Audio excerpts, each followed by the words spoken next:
Hello guys, welcome to MCC. मैं हूं आपका आरबी सर। कैसे हो बच्चों आप सब? तो जैसा कि काफ़ी बच्चों का रिक्वेस्ट आ रहा था कि सर पेपर नंबर 27 का सॉल्यूशन 28 का सॉल्यूशन डाल दीजिए, वेट कर रहे हैं हम लोग आपके सॉल्यूशन की। तो मैं आपको बताना चाह रहा हूँ 27 का सॉल्यूशन आज ही आपको मिल जाएगा गाइस, 5:30 इवनिंग पर। मैं अभी रिसेंटली अभी कितना बजे है, अभी ये 4 बजने वाला है और मैं इस पेपर को आपके सामने ही हम लोग बैठ के सॉल्व करेंगे और 5:30 बजे आपके पास ये पेपर आ जाएगा। क्लियर? चलिए तो स्टार्ट करते हैं गाइस। पेपर नंबर 27 का सॉल्यूशन मैं आपके पास लेके आया हूँ। एंड प्लीज़ आपसे रिक्वेस्ट है, प्लीज़ चैनल को ज़्यादा से ज़्यादा शेयर करिए। अगर आपको रियली वीडियो पसंद आ रही है, आपको रियली लग रहा है कि काफ़ी कुछ आपको सीखने को मिल रहा है, तो प्लीज़ ज़्यादा से ज़्यादा चैनल को शेयर करें। बिकॉज अभी मुझे ऐसा लग रहा है कहीं ना कहीं मतलब शेयरिंग वाला काम कम हो गया है। तो प्लीज़ ज़्यादा से ज़्यादा शेयर करें क्योंकि बहुत ज़्यादा मेहनत मैं आप लोगों के लिए कर रहा हूँ। तो प्लीज़ आप लोगों से एक रिक्वेस्ट है बस छोटी सी, कि ज़्यादा से ज़्यादा इसको शेयर करवाएं और ज़्यादा से ज़्यादा सब्सक्राइब करें। क्लियर? चलिए, पहला क्वेश्चन है the RMS speed of N2 molecules in a gas is U if the temperature is doubled and the nitrogen molecules dissociate into nitrogen atoms. Okay, the RMS speed become। तो देखो बेटा, you R M S क्या होता है? √3 RT/M। मैंने दे दिया यहाँ पे U इक्वल टू, मैंने U ले लिया नाइट्रोजन के लिए, तो ये हो जाएगा √3 RT/नाइट्रोजन का मोलर मास 28। अब U प्राइम नाइट्रोजन के लिए कितना हो जाएगा? इसने बोला टेम्परेचर डबल कर दिया, मतलब 3R2T। नाइट्रोजन का एटॉमिक मास कितना होता है? 14। डिवाइड कर दो। अगर मैं डिवाइड करता हूँ तो यहाँ पर कितना आया? रूट में 3RT/14 इंटू का, सॉरी हाँ, 14/28/3R। यहाँ पर 2T है गाइस, 3RT, तो T से T कैंसिल हो गया, 14 to the 28, 3R से 3R गया तो 4 बच गया। इसका मतलब U prime N/U N2 equal to आ गया 2। 4 का रूट होता है 2। तो इसका मतलब नाइट्रोजन एटम की जो आरएम स्पीड है वो नाइट्रोजन मोलिक्यूल के ट्वाइस के इक्वल है। तो इसने बोला the RM speed of nitrogen molecule in a gas is U। तो नाइट्रोजन मॉलिक्यूल के इसके गैस की इसने U मान ली, तो ट्वाइस ऑफ U के इक्वल आ जाएगा, तो फर्स्ट ऑप्शन आ जाएगा गाइस। क्लियर? चलिए, अगला क्वेश्चन है for a mixture of two volatile completely miscible liquid A and B with P nought A। P nought A हमें दे दिया है guys 500 torr and P nought B हमें दे दिया है 800 टोर। What is the composition of last droplet of liquid remaining in equilibrium with vapor provided the initial ideal solution as a composition of इतना? ठीक है, इनिशियल आइडियल सॉल्यूशन को अपन को composition दे दिया गाइस। लास्ट इसने बोला कंपोजिशन, उस लास्ट ड्रॉप की कंपोजिशन क्या होगी कि वो भी जब तक वेपर में कन्वर्ट ना हो जाए।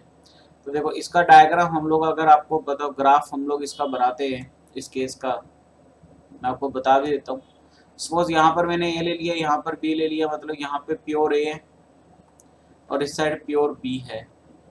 ये ग्राफ किस किस के बीच में होता है? यहाँ पर वाई एक्सिस पे वेपर प्रेशर होता है, नीचे मोल फ्रैक्शन होता है एक्स एक्सिस पर। क्लियर?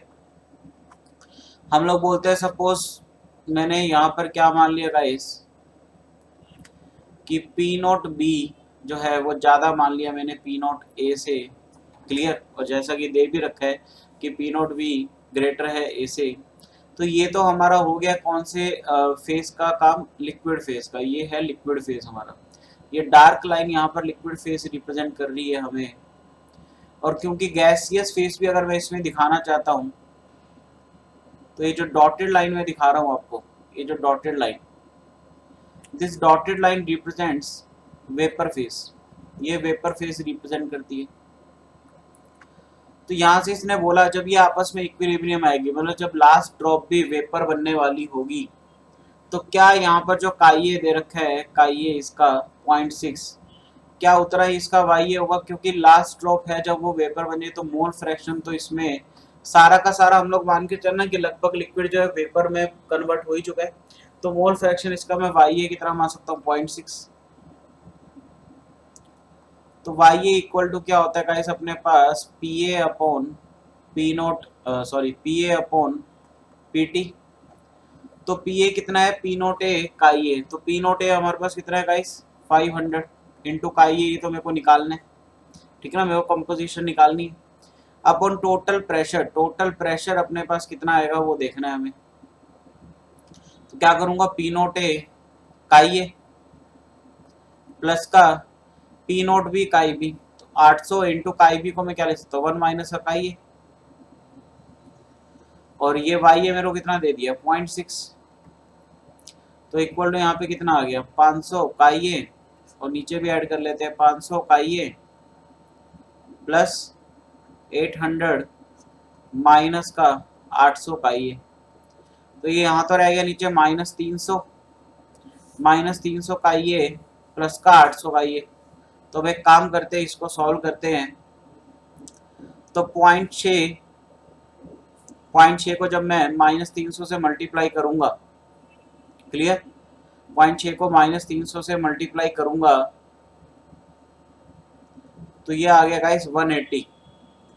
तो यहाँ पे आ जाएगा -180 का ये प्लस 8 5 दा 48 6 दा 48, तो 480 आ गया यहाँ पर इक्वल टू 500 का ये।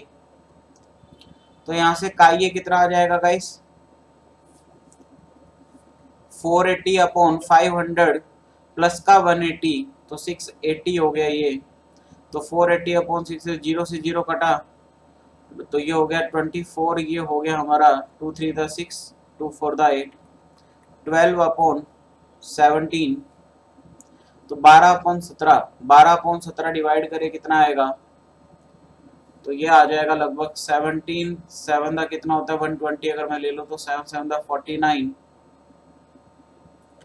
8 9 10 11 119, तो ये आ गया लगभग 0.7। तो काई अगर 0.7 है तो काई भी आपको पता ही है 1 माइनस काई, तो सी ऑप्शन हमारा इसका आ चुका है। क्लियर, तो सी ऑप्शन आ गया। अच्छा क्वेश्चन था गाइस, काफी अच्छा क्वेश्चन था, ठीक है। मेन आपको बस करा होना, मतलब आपने अगर इस टाइप के क्वेश्चन करे तभी आप सॉल्व कर पाएंगे, ये तो हो सकता है आपको उस टाइम पे दिमाग ना भी चले। तो ये यहाँ पर है गिवन ई नोट Cl2 से Cl माइनस इक्वल टू, अच्छा हमें रिडक्शन पोटेंशियल गाइस दे रखा है और हमें स्ट्रॉन्गेस्ट रिड्यूसिंग एजेंट पूछा है।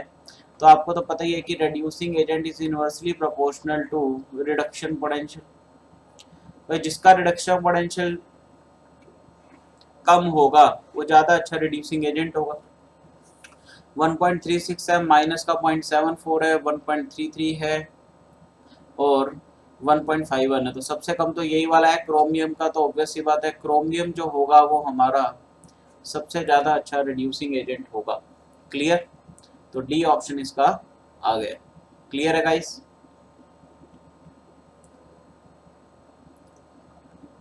Question number 4, find the most stable form. अच्छा इनमें से मोस्ट स्टेबल फॉर्म हमें बतानी है।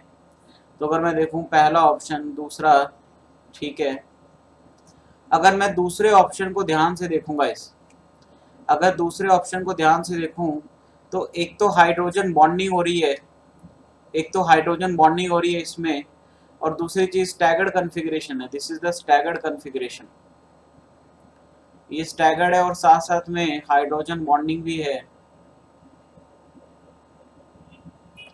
क्लियर, तो ये वाला स्टेबल सबसे ज्यादा हो जाएगा, स्टैगर्ड भी और हाइड्रोजन बॉन्डिंग के कारण। क्लियर, चलिए अगला question, Na and Li are placed in dry air. Okay, तो Na को जब O2 के साथ रिएक्ट करते हैं तो दो पॉसिबिलिटी बनती है यहाँ पर, या तो ये ऑक्साइड बना देगा या फिर ऐसी रिएक्शन भी आपने पढ़ी होगी कि सोडियम जो है वो परऑक्साइड बनाने की कैपेबिलिटी भी रखता है। क्लियर, इसने बोला लिथियम जो है, लिथियम O2 के साथ रिएक्ट करेगा तो Li2O बना लेगा।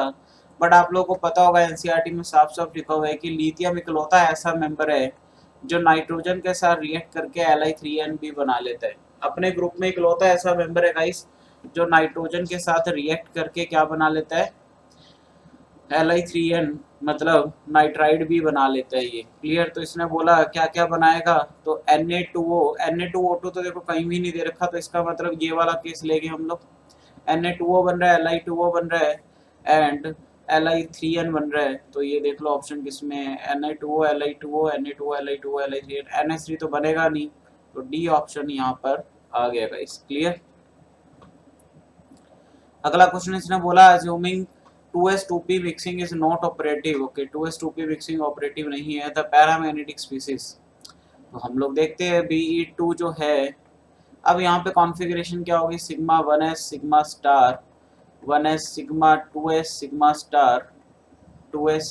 अब क्योंकि 2s2p मिक्सिंग ऑपरेटिव नहीं है तो यहाँ पर पहले सिग्मा 2pz आएगा, after that pi 2px equal to pi 2py, after that फिर आएगा अपना pi star 2px equal to pi star 2py, फिर उसके बाद आएगा अपना सिग्मा स्टार 2pz। ये वाली कॉन्फ़िगरेशन लगाएंगे हम लोग। अब देखो बेरिलियम में 8 होते हैं, 2 तो 4 तो 6 तो 8, तो पहले वाला तो डाया है, तो पहले वाला तो नहीं हो सकता, पैरा पूछा इसने। B2 10 हो गए, 8 और 2 यहाँ पर 10 हो जाएगी, तो ये भी नहीं होता, डाया है। कार्बन में देखो तो कार्बन का कितना हो गया 12, तो 8 10 तो यहाँ तक हो गए। अब इसमें एक आएगा, इसमें एक आएगा, तो ये पैरा है, ये हो सकता है। नाइट्रोजन 14, तो इसमें एक एक और आ जाएगा, मतलब ये नहीं हो सकता, डाया हो गया। इसका मतलब C2 आ गया जो है पैरामैग्नेटिक स्पीसीज है। क्लियर। चलिए अगला क्वेश्चन है, which of the following is correct prediction about observed BF bond length in BF3 molecule. देखो बेटा, जो BF3 होता है आपको पता ही होगा कि BF3 में बैक बॉन्डिंग हो जाती है, जिसकी वजह से एक्चुअल में इसका स्ट्रक्चर जो है वो सब बॉन्ड में पाई बॉन्ड करेक्टर दिखता है, क्योंकि यहाँ पर पी पाई में क्या हो जाती है, डीलोकलाइजेशन हो जाता है, पी पाई बैक बॉन्ड बन जाता है यहाँ पर। तो इस तरह का स्ट्रक्चर इसका होता है। तो इसमें इसका करेक्ट एक्सप्लेनेशन पूछा है, तो पहला रीजन दे रखा है, BF bond length in BF3 is found to be less than the theoretical value because the electronegativity of boron is इतना एंड फ्लोरीन इज इतना, such the bond length to be ionic and hence the attraction between oppositely charge ion must decrease the bond length. तो बेटा ये पहली बात तो covalent compound है, आयनिक तो है नहीं। क्लियर। तो पहला पॉइंट तो यही गलत हो गया। दूसरा लिखा है BF3 and BF4 minus have equal BF bond length, possible ही नहीं है। क्लियर, क्योंकि अगर एक नेगेटिव चार्ज आ गया तो पॉसिबल नहीं है। क्लियर। अच्छा, उसका तीसरा है the decrease in the BF bond length in BF3 is due to delocalised, बिल्कुल ये रहा, delocalised p pi bonding between vacant 2p orbital of B and filled 2p orbital of F। बिल्कुल सी ऑप्शन बिल्कुल correct है guys. Clear. अगला question है, in the complex K2Fe FeCN6 अपने को पूछा है हाई स्पिन है, both iron atoms are in the same oxidation state, the coordination number of iron is 4 and both, coordination number iron का 4 तो नहीं है बेटा, यहाँ पर कितना है 6 है, तो ये तो वैसे ही गलत हो गया। Both iron atom are in different oxidation state, तो हम लोग ऑक्सीडेशन स्टेट पहले फाइंड करके देख लेते हैं कि ऑक्सीडेशन स्टेट कैसे फाइंड करेंगे। अब हमें पता है आयरन की मोस्ट स्टेबल जो ऑक्सीडेशन स्टेट होती है +2+3 होती है। सिर्फ एक ही एक्सेप्शन है, ब्राउन रिंग कॉम्प्लेक्स, जो कि मैंने आपको 5 मिनट केमिस्ट्री में बता भी रखा है, आप लोग चाहे वीडियो देख सकते हैं गाइस। तो +2+3 इसकी मोस्ट स्टेबल है, सिर्फ ब्राउन रिंग कॉम्प्लेक्स में +1 स्टेट में पाया जाता है, जो कि एक्सेप्शन केस है एक। क्लियर। तो यहाँ पे अगर देखो, अब मेरे को चेक करने की इक्वल है या नहीं है, तो मैं काम करता हूँ, पूरे मॉलिक्यूल न्यूट्रल है तो मैं इसको 0 के इक्वल लिख के देख लेता हूँ। अगर सपोज मैं इस आयरन की स्टेट को +2 मान लूँ, दोनों की +2 सेम मान लूँ, तो क्या 0 आएगा, देखना। अगर दोनों में +2 में मान लूँ तो 2 प्लस का 2 माइनस का 6 इक्वल टू 0, तो 6 माइनस 6 इक्वल टू 0, इसका मतलब ये वैलिड हो गया। तो इसका मतलब +2 सेम स्टेट में। अच्छा, एक बार डिफरेंट भी लेके देख लेते, क्या पता डिफरेंट में भी सेम आता। मान लो इसका मैंने ले लिया +2, इसका ले लिया +3, सॉरी इसका +2 ले लिया, इसका मेरे को निकालना है, ठीक है ना, मेरे को नहीं पता क्या आएगा। तो देखो यहाँ पर, या इसका डिफरेंट ले लूँ +3 ले लूँ, तो क्या सेम आएगा, देखना। 2 प्लस का 3 माइनस का 6, तो 2 2 4 3 7, 1 बच गया यहाँ पर गाइस, तो सेम नहीं आएगा। इसका मतलब +2 सेम स्टेट होनी चाहिए, और स्टेट भी हमें पता चल गया गाइस कि दोनों आयरन +2 स्टेट में रहेंगे, तो बी ऑप्शन इसका करेक्ट हो जाएगा। क्लियर। आगे लिखा which element among the following can not form an amphoteric oxide. तो ओके, एम्फोटेरिक ऑक्साइड का मैं आपको ट्रिक बता देता हूँ गाइस। हमेशा आपके काम आएगा। जितने भी एम्फोटेरिक ऑक्साइड है सारे आपको याद हो जाएंगे। ठीक है, आरबी ट्रिक आपको बता रहा हूँ, बहुत जबरदस्त ट्रिक है। तो देखो भाई कौन कौन से नहीं करते।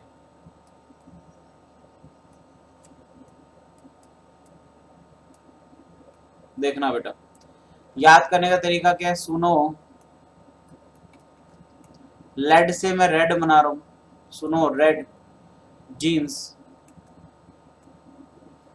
आलिया। अब क्योंकि आलिया कहाँ रहती है, आलिया भट्ट, ठीक है ना, हीरोइन है ना। आलिया कहाँ रहती है, मुंबई में रहती है। मुंबई की भाषा कैसी होती है। अब इसने किसी ने बोला सुनो रेड जीन्स आलिया, आलिया उसी टाइम बोली क्यों बे, ठीक है ना। मुंबई मुंबई या आमची मुंबई भाषा में बोलते हैं ना क्यों बे, ठीक है, क्यों सुनूं। ठीक है, तो वैसे आलिया को किसी ने बोला सुनो रेड जीन्स आलिया, तो आलिया उसी टाइम बोली क्यों बे, क्यों सुनूं। ठीक है, क्लियर, क्लियर गाइस। तो ये हम लोगों का हो गए। तो यहाँ से आप देख लो कौन कौन से इनमें से मेटल नहीं है। एल्यूमिनियम बनाता है, एसएन एम्फोटेरिक करता है। ठीक है, एसबी का कुछ, एसबी है ही नहीं लिस्ट में। अच्छा, फॉस्फोरस, एसबी भी यहाँ पर, एसबी भी यहाँ पर नहीं आएगा गाइस, ठीक है ना। एंड फॉस्फोरस, फॉस्फोरस अपनी लिस्ट में नहीं है, तो फॉस्फोरस। एसबी भी यहाँ पे आई थिंक होता है, क्योंकि मुझे इतने ध्यान थे। S N P B Z N, ठीक है, ये अपना एसबी जो आता है एंटीमनी बिस्मुथ, तो ये फॉस्फोरस वाली फैमिली में आता है। तो फॉस्फोरस, ठीक है, नाइट्रोजन वाली फैमिली में, nitrogen phosphorus arsenic antimony bismuth. तो मेरे को एंटीमनी का तो मेटल होता है, एंटीमनी मेटल होता है गाइस, ये एंटीमनी क्या होता है, मेटल होता है। तो इसमें तो फिर होगा नहीं, फॉस्फोरस यहाँ पे नॉन मेटल है, ये आ जाएगा। तो ये हमारा आंसर आ गया। ये लिस्ट है, वैसे आप ये याद रख सकते हो, क्लियर। तो डी ऑप्शन है। एस बी मेरे हिसाब से नहीं होता है, बट मुझे कंफर्म नहीं है। तो मेरे को जहाँ तक याद है कि एस बी नहीं होता, नॉन मेटल जो है वो मेटलॉइड जो है नहीं होते, कभी भी मैंने देखे नहीं है नॉन मेटल मेटलॉइड्स करेक्टर निभाते हुए। तो यहाँ पर जो है ये ऑप्शन मेरे अकॉर्डिंग आना चाहिए, क्लियर। ट्वाइस ऑफ N2O5 से क्या बना, 4NO2 प्लस का O2।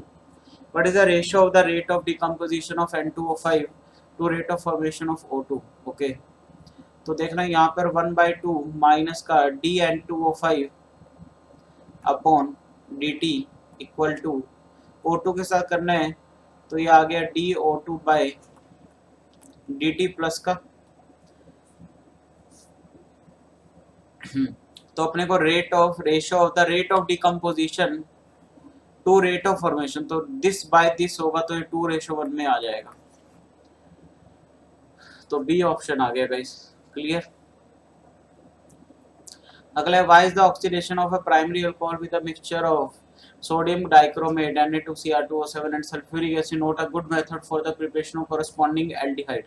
तो देखो गाइस, प्राइमरी अल्कोहल से इसने बोला कि इस रिएजेंट साथ डालते तो ये एल्डिहाइड बनाता है।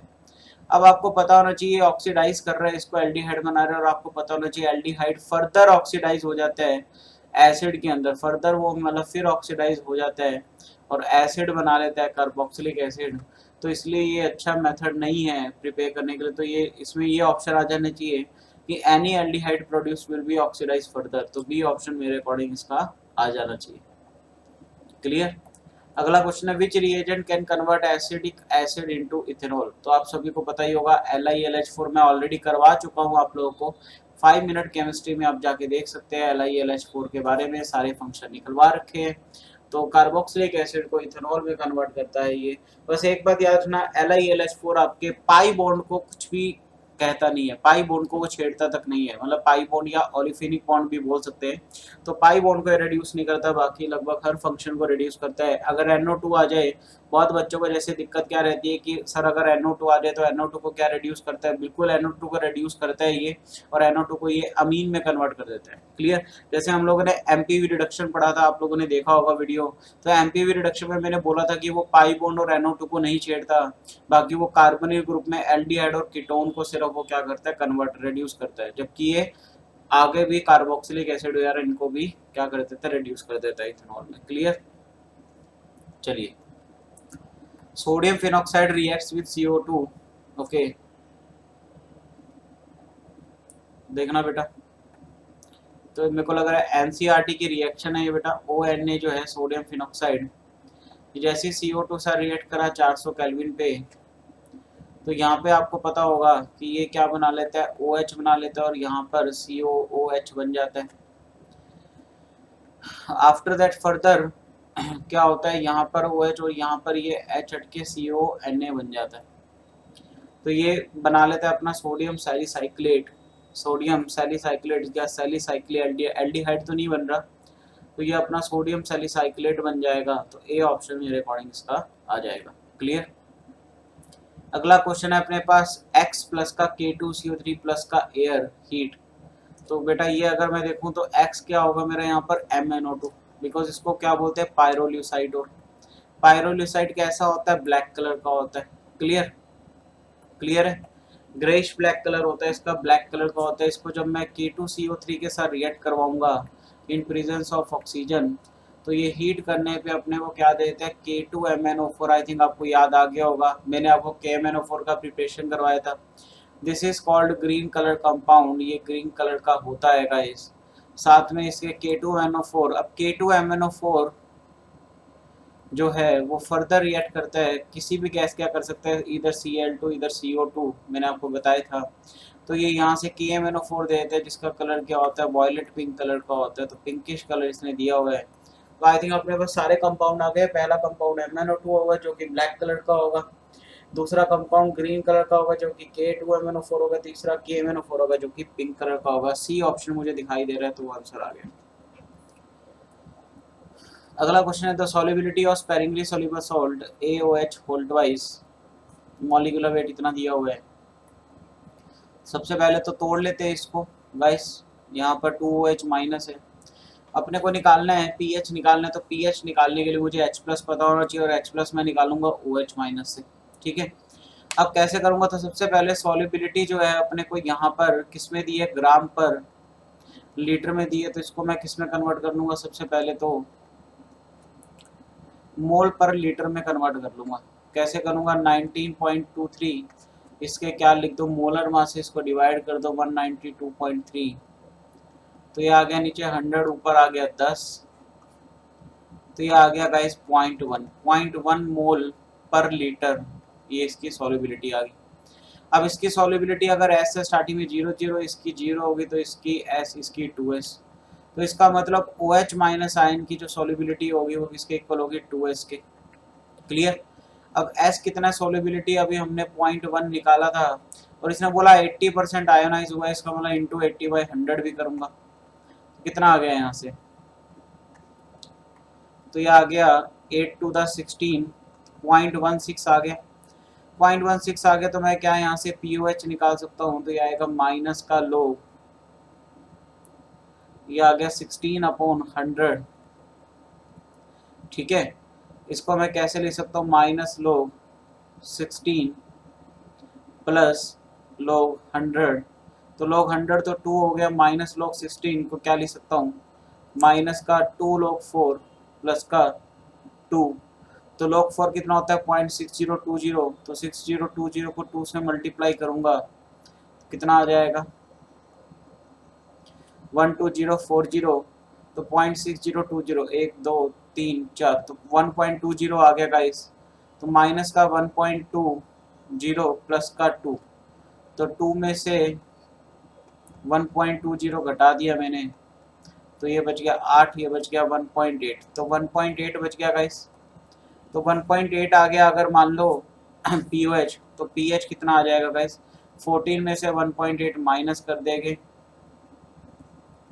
2 3 में से 1 गया 2, सॉरी 4 में से यहाँ पर 10 है ना, हाँ तो यहाँ पे 3 बच गया होगा, 3 में से 1 गया, तो 12.2 आ जाएगा, 12.2। ऐसा तो कुछ ऑप्शन नहीं है, तो कुछ गलती तो नहीं कर रहे हम लोग। अरे 2 में से 1.8 घटाना, तो सॉरी 0.8 आएगा, सॉरी गाइस, 0.8 आएगा, 13.2 आ जाएगा, बिल्कुल सी ऑप्शन आ जाएगा। 2 में से 1.2 घटाना था ना, 1.80 तो आ ही नहीं सकता ना, वो मैं गलती कर गया, यहाँ पे 0.80 आएगा। तो ये 13.2 आ गया, ठीक है, सी ऑप्शन आ गया। In graph of atomic volume versus atomic weight, okay, graph दिया हुआ है atomic volume versus atomic weight. तो ये अगर आपको याद होगा गाइस, पीरियोडिक टेबल में हम लोग एक कॉन्सेप्ट पढ़ते हैं Lothar Meyer curve. Lothar Meyer दो साइंटिस्ट थे, उन्होंने अपना कर्व दिया था, इसलिए बोला इसमें हाईएस्ट जो कॉरस्पॉन्डिंग पीक होती है, हाईएस्ट पीक जो होती है वो किस ग्रुप से बिलोंग करती है, तो आपको पता है जो सबसे ज़्यादा हाईएस्ट पीक होती है वो अल्कली मेटल्स की होती है, जो कि ग्रुप 1 के एलिमेंट्स होते हैं। तो ग्रुप 1 इसका आंसर आ गया। अगला क्वेश्चन है, इसने दिया हुआ the radius of first Bohr orbit of hydrogen is x, okay. तो radius of first Bohr orbit इसने एक्स दे दिया है। तो radius of then de Broglie of the electron in its third orbit, तो R3 कैसे निकालूंगा, 0.4529 इंटू का n square by z, third orbit का है, ठीक है। तो एन स्क्वायर में एन स्क्वायर को यहाँ पर 9 ले लूंगा इस अपॉन जेड। तो यहाँ पर अगर मैं देखूँ तो 0.529 से कैंसिल कर दूँ, तो अगर ये x है फर्स्ट ऑर्बिट का, तो इसको मैं क्या लिख सकता हूँ, 9x लिख सकता हूँ। अगर फर्स्ट ऑर्बिट का रेडियस x है तो ये 9x हो गया। अब आपको पता ही है डी ब्रॉय कॉन्सेप्ट के according 2 pi r equal to n lambda होता है, तो यहाँ पे r जो है थर्ड वाला है, तो 2 पाई इंटू का 9x equal to guys n lambda. तो यहाँ से अपन को क्या निकालना है गाइस, यहाँ से अपने को निकालना है डी ब्रॉय वेवलेंथ निकालनी है अपने को। तो n इक्वल टू 3 कर दूंगा, तो 3 से ये 3 कटा, तो लैम्डा ये आ गया 6 पाई x आ गया। ऑप्शन अपना आ जाएगा 6 पाई x। क्लियर। तो क्वेश्चन नंबर अगला, SO2 is considered as an air pollutant because, क्योंकि एसिड रेन बनाते हैं, तो बचपन में हम लोग पढ़ते थे गाइस, ठीक है, सी ऑप्शन इसका आ गया। क्वेश्चन नंबर 19 देखते हैं। अभी हम लोग 2 मिनट का ब्रेक लेंगे गाइस, मैं थोड़ा सा पानी पीऊँ, गला सूख रहा है मेरा, तो उसके बाद हम लोग आने के बाद ये करते हैं। तो चलिए, तो यहाँ पर देखते हैं which of the following mineral does not contain aluminium. तो क्रायोलाइट गाइस, क्रायोलाइट का फॉर्मूला अगर आपको पता हो तो क्रायोलाइट तो हम कॉमन होता है Na3Al(F6). इसने बोला इनमें से किसके पास एल्यूमिनियम नहीं होना चाहिए, तो ये तो नहीं हो सकता। माइका जो होता है, माइका का फॉर्मूला मेरे को ध्यान नहीं है। फ्लोर स्पार्क का हम लोग को फॉर्मूला पता है, फ्लोर स्पार्क कॉमन होता है। फ्लोर स्पार्क का होता है गाइस CaF2। CaF2 जो होता है फ्लोर स्पार्क का फॉर्मूला होता है। तो ये यहाँ पर इसके अंदर एल्यूमिनियम नहीं आ रहा है, क्योंकि सिंगल चॉइस है, तो मेरे हिसाब से डी ऑप्शन इसका आ जाना चाहिए। क्लियर। चलिए, बाकी फिर भी आप इसको एक बार कंफर्म कर लेना, क्योंकि मेरे को फ्लोर्स पर ही CaF2 ध्यान है, हो सकता है फेल्ड्स पर भी हो, तो एक बार आप प्लीज़ इसको चेक कर लेना, गलत ना करना, प्लीज़ चेक कर लेना इसको, ठीक है, ओके। चलिए, तो क्वेश्चन नंबर 20 को अगर देखें तो dissociation of equilibrium of gas Ab2 can be represented as 2Ab2 से बना 2Ab plus B2। Clear. The degree of dissociation is x and is small as compared to 1. The expression related to degree of dissociation x with equilibrium constant Kp and total pressure P is okay. तो time t equal to 0 पे suppose इसका मोल हम लोग कितना मान ले, 1 मान ले, इसका प्रेशर 1 मान ले, ठीक है। ये अभी तो 0 है। इक्विलिब्रियम पे एट डिग्री ऑफ डिसोसिएशन अगर इसका x है, तो एक में से x से घटाऊंगा गाइस। यहाँ पे हमें ध्यान रखना है कि सिंपल मोल हो तब मैं यहाँ पे 2x लिख सकता हूँ, बट डिग्री ऑफ डिसोसिएशन 1 मोल के लिए डिफाइन होती है। तो यहाँ पर कितना मैं करूँगा, x ही लूँगा। तो अब 2 से इसका 2 बन रहा है, तो 1 से 1 बनेगा, तो इसका मतलब यहाँ पे भी x बनेगा, बट यहाँ पे x/2 हो जाएगा। तो अब मैं सीधा अगर पहले, अब मेरे को शॉर्टकट अब मैं आपको यहाँ पे बताऊँगा कि कैसे आप Kc और Kp का डायरेक्ट एक्सप्रेशन लिख सकते हैं। तो Kcp अगर मैं बात करूँ पहले, तो सीधा यहाँ पे डेल्टा Ng मैं निकाल लेता हूँ, तो 3 - 2 1, मतलब डेल्टा Ng ग्रेटर देन 0 आएगा, तो Kc का एक्सप्रेशन लिखूंगा। तो आप सिर्फ मोल लिख लीजिएगा, इस x² into x/2 upon 1 - x का होल स्क्वायर। अब देखो पावर कहाँ ज़्यादा है, ऊपर ज़्यादा है, नीचे पावर कम है, तो वॉल्यूम इसका मतलब कहाँ आएगा, नीचे आएगा पावर को बैलेंस करने के लिए। ये शॉर्टकट बता रहा हूँ।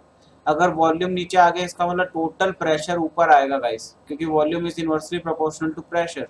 तो सिर्फ मोल मोल वाला पार्ट लिख दो आप, और यहाँ पर आपने लिख दिया 1 माइनस एक्स का whole square into total pressure p माना गया इसमें नीचे, और टोटल मोल्स कितने आ जाएंगे, टोटल मोल्स अगर मैं मोल फ्रैक्शन निकालूं, ठीक है, तो given mole upon total moles होता है, तो यहाँ से आ जाएगा 1 माइनस प्लस एक्स, तो 1 प्लस एक्स बाई 2, ये आगे मोल्स अपने 1 plus x by 2। Clear, 1 plus x by 2। तो अब यहाँ से अपने को सॉल्व करना है कि क्या आंसर आएगा यहाँ से, ठीक है। तो इसको सॉल्व करते हैं गाइस हम लोग। तो ये एक्स स्क्वायर इंटू एक्स जो हो गया वो हमारा हो गया एक्स क्यूब हो गया गाइस, इंटू का इसको मैं लिख लेता हूँ 2 प्लस एक्स अपॉन 2, नीचे चल जाएगा तो नीचे आ गया 4, 1 माइनस एक्स का होल स्क्वायर इंटू का पी। क्लियर।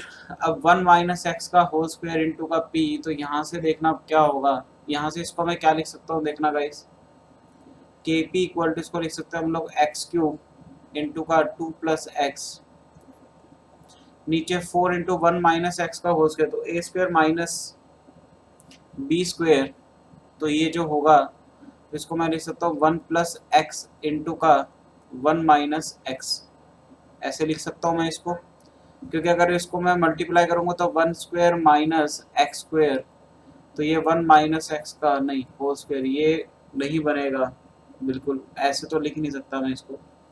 तो यहाँ पे मेरे को a माइनस बी के होल स्क्वायर की प्रॉपर्टी ही लगानी पड़ेगी। 1 मिनट, इसको हम लोग इरेज कर सकते हैं।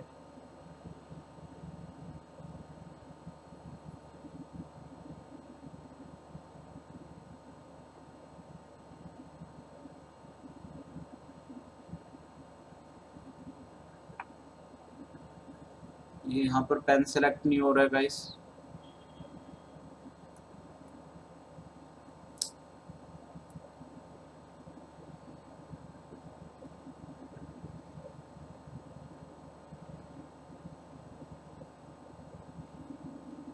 एक मिनट मैं पोस्ट करके ना, एक मिनट पोस्ट करके। हाँ तो गाइस, तो ये यहाँ पर आ गया एक्स क्यूब इंटू का 2 प्लस एक्स, ठीक है, नीचे कितना आ गया था 4 इंटू का 1 माइनस एक्स का होल स्क्वायर इंटू का पी। अब इसने देखो यहाँ पर, अब आगे इसको सॉल्व कैसे करेंगे, क्योंकि अब इसने यहाँ पे कुछ ना कुछ दिया होगा। देखो इसने दिया the expression relating to the degree of dissociation x with equilibrium constant K p and total. तो इसने दिया हो, देखो एक्स जो है वो बहुत ज़्यादा स्मॉल है एज कम्पेयर टू 1, जब 1 के स्मॉल है तो 2 के स्मॉल भी होगा। इसका मतलब के पी जो आ गया गाइस, वो आ गया ऊपर मैं क्या कर सकता हूँ एक्स क्यूब, और 2 प्लस एक्स को मैं 2 लिख सकता हूँ, कम नेगलेक्ट करते, और 1 माइनस एक्स में 1 लिख दो, 1 का स्क्वायर 1 ही होता है इंटू का पी, तो यहाँ से 2 रह गया गाइस। तो ये आ गया पी इंटू का के पी अपॉन 2 पी, नीचे भी क्या है, नीचे 2 ही है गाइस, तो नीचे 2 है तो 2 पी के पी इज इक्वल टू क्या आ गया गाइस, एक्स क्यूब। क्लियर, ऊपर तो कुछ है ही नहीं, तो x इक्वल टू आ गया गाइस अपना p हमारा, सॉरी p ऊपर आएगा ना यार, हम लोग गलत यहाँ पे लिख गए, ये जो टोटल प्रेशर है गाइस ये ऊपर आएगा, सॉरी ये 2 प्लस, एक मिनट दोबारा से हमें करना पड़ेगा, आई थिंक हम लोग गलती कर गए हैं यहाँ पे। 1 मिनट, मैं एक बार दोबारा से इसको यहाँ से कर देता हूँ। 1 मिनट, हम लोग को प्रेशर, टोटल प्रेशर ऊपर लेना था गाइस, हम लोग नीचे ही ले गए वापस से, तो ये गलती हम लोग कर गए हैं, जिसकी वजह से आंसर गलत नहीं आना, गलत ही आता हमारा। 1 मिनट, इसको दोबारा से हम लोग देखते हैं, इस बार हो गया पेन सेलेक्ट। चलिए, तो के सी इक्वल टू आएगा, सबसे पहले मोज लिख दीजिए, तो ये आ गया एक्स इंटू का एक्स स्क्वायर इंटू का एक्स बाय 2, 1 माइनस एक्स का होल स्क्वायर। अब नीचे पावर कितनी है, ऊपर पावर 3 है, नीचे पावर 2 है, तो इंटू वी करूँगा तो इसका मतलब के पी के एक्सप्रेशन में टोटल प्रेशर ऊपर आएगा गाइस, तो ये पहले मोल मोल वाला पार्ट लिख दो, एक्स स्क्वायर इंटू का एक्स टू इंटू का 1 माइनस एक्स का होल स्क्वायर, टोटल प्रेशर ऊपर और टोटल मोल्स नीचे आ गए, जो कि है 1 प्लस एक्स बाई टू, जिसको मैं लिख सकता हूँ 2 plus x upon into two ऊपर आ गया, 2 से 2 ये गाइस कैंसिल हो गया है। तो अब जो केपी आएगा वो हमारा कितना आ गया, x cube upon x cube into का पी अपॉन 1 माइनस एक्स के स्क्वायर को मैं एक्स को निगलेक्ट कर सकता हूँ क्योंकि बहुत ज़्यादा स्मॉल दिया हुआ है, 1 का स्क्वायर 1 हो गया इंटू टू, 2 प्लस एक्स, तो यहाँ पर नीचे कितना आ गया 2 आ गया गाइस। तो के पी इज इक्वल टू आ गया एक्स क्यूब पी, ये तो बहुत सिंपल था, अपॉन 2। तो यहाँ से एक्स क्यूब के रिलेशन में निकालना है तो 2 K p upon p equal to x cube, तो इसका क्यूब रूट आ जाएगा 2 के पी अपॉन पी की पावर 1/3। डी ऑप्शन इसका आ गया गाइस। देखो शॉर्टकट से कितना इजी है। और अगर आप इसमें सबसे पहले इनका सबका पार्शियल प्रेशर लगाने लिखते, फिर उसके एक्सप्रेशन के अंदर पुट करते, फिर कैलकुलेशन करते, बहुत मुश्किल होता। तो ये आपको डायरेक्ट शॉर्टकट तरीका बता दिया, केसी लिखो, केसी से केपी फटाफट लिखा जाएगा। क्लियर? चलिए अगला question. 1 mole of a monatomic gas at pressure 2 atm 279 Kelvin taken to final pressure 4 atm by a reversible path described by P by V equal to constant। देखो P by V equal to constant दिया हुआ है। Calculate the magnitude of delta E by delta W for the delta E by W for the process. तो देखना guys यहाँ पे अगर P by we constant है तो मैं पी की पावर पी वी की पावर -1 इक्वल टू कॉन्स्टेंट लिख सकता हूँ। This equation is the polytropic equation, P की power x equal to constant, this is called polytropic equation. Actually guys ये क्वेश्चन जो है जेई मेंस में नहीं डालना चाहिए। एक्चुअली ये जेई एडवांस का टॉपिक है पॉलीट्रॉपिक इक्वेशन जो है, और ये आपको नरेंद्र अवस्थी बुक में मिल जाएगा। अगर आपने नरेंद्र अवस्थी, एन अवस्थी आपने सॉल्व करी हो तो एन अवस्थी में इसके काफ़ी क्वेश्चंस आपको पॉलीट्रॉपिक इक्वेशन के मिल जाएंगे, तो वहाँ से आप देख सकते हो। क्योंकि ये जेई मेंस में तो मेरे अकॉर्डिंग ये जेई मेंस लेवल में तो नहीं है, तो ये क्वेश्चन यहाँ पे नहीं डालना चाहिए था।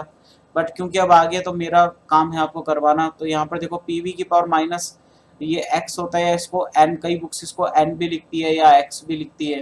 तो यहाँ से n इक्वल टू कितना आ गया, चलो अगर मैं n मान लूँ तो n इक्वल टू यहाँ से क्या आ गया, -1 आ गया।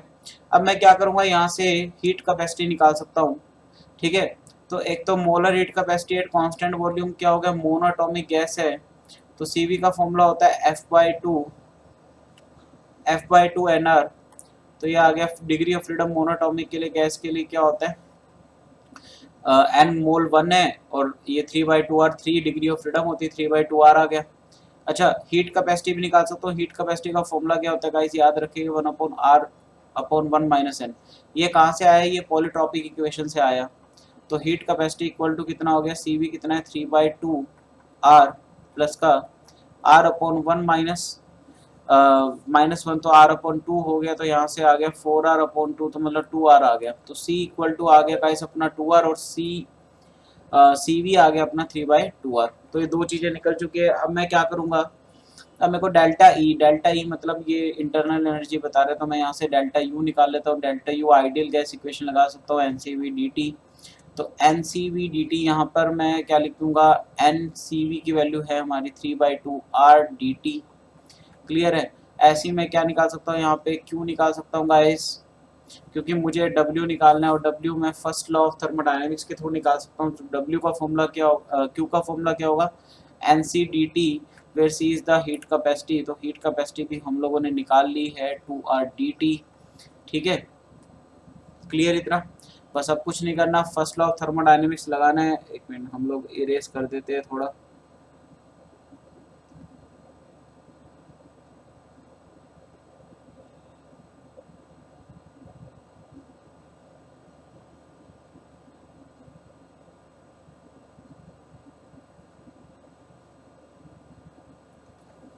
हम लोग यहाँ से इरेज कर रहा हूँ मैं।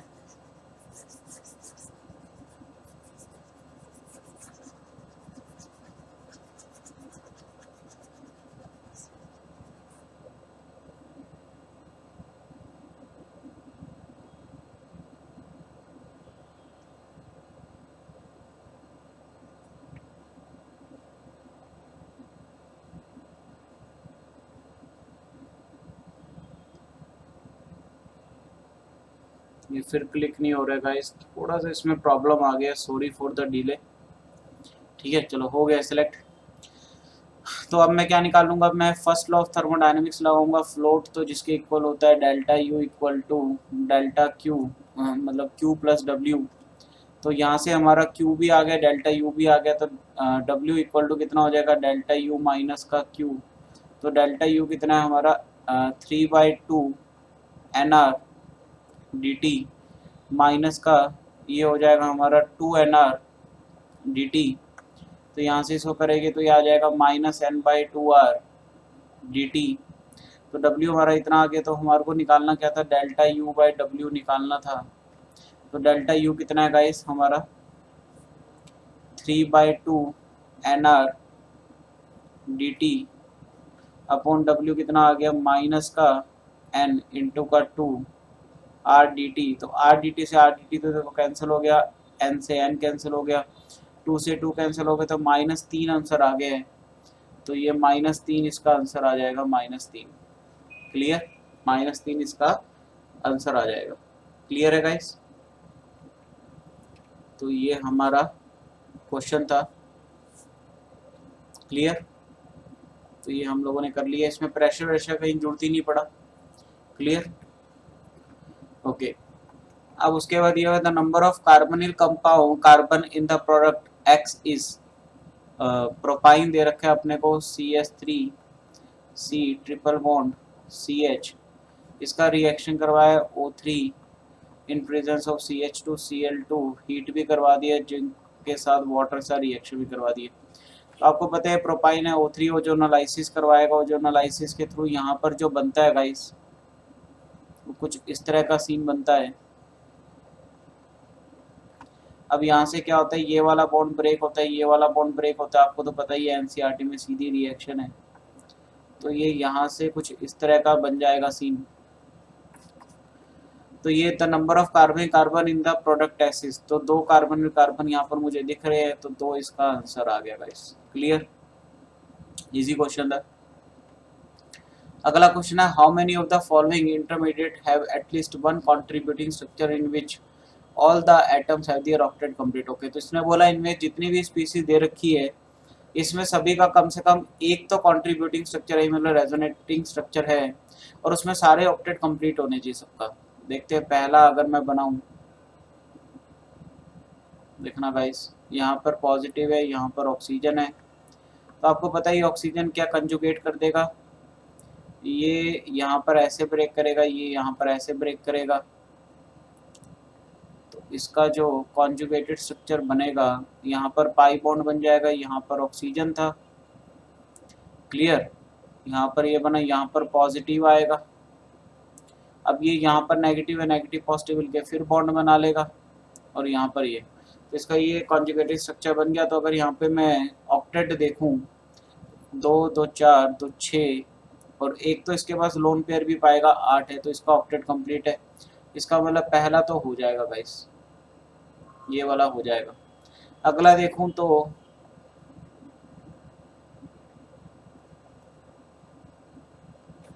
यहाँ पर क्या होगा, इस पाई बॉन्ड को ऐसे ब्रेक करूं मैं,